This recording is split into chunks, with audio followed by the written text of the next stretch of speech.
I am Doc Palmer. I'm the author of McGraw-Hill's best-selling reliability book, the Maintenance Planning and Scheduling Handbook.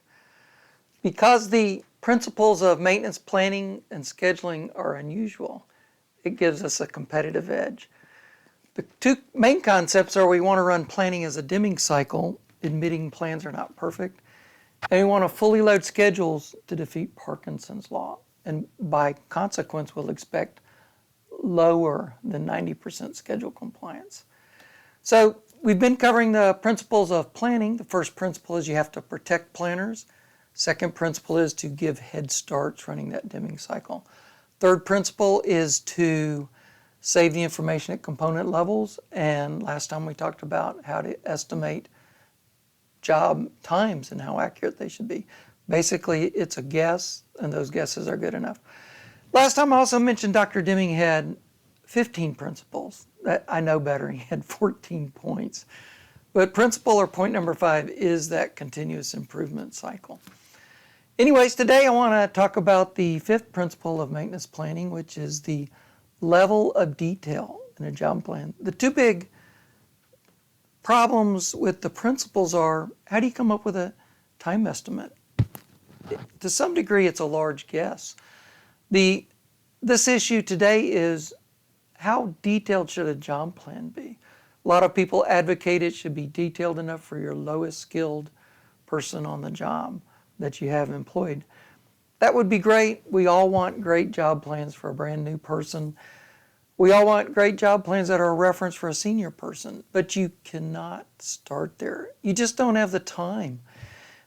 You might plan 3 out of the 10 jobs coming in every day if you're a planner, getting that great detail, so a great job plan would be there for the new person and a great reference for the senior persons.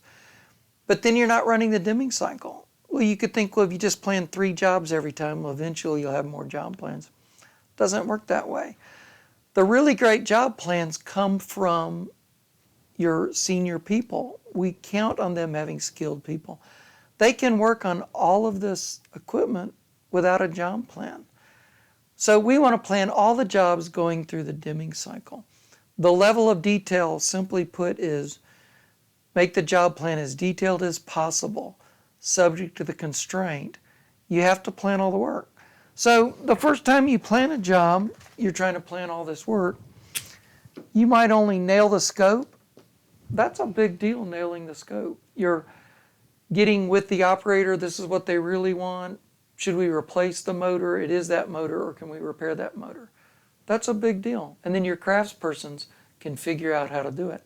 But we would like to go further than that, bring manuals to bear, special steps to bear. Just over the years, especially with feedback, we'll add more information. So you're not going to start off with perfect plans.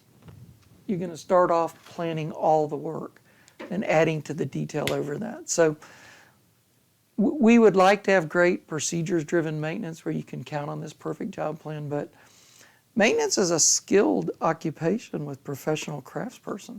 We want to rely on their judgment, give them a head start, collect their judgments over the year to make better job plans, and let that drive and be the driving procedure. But it's still subject to the craftsperson exercising their judgment.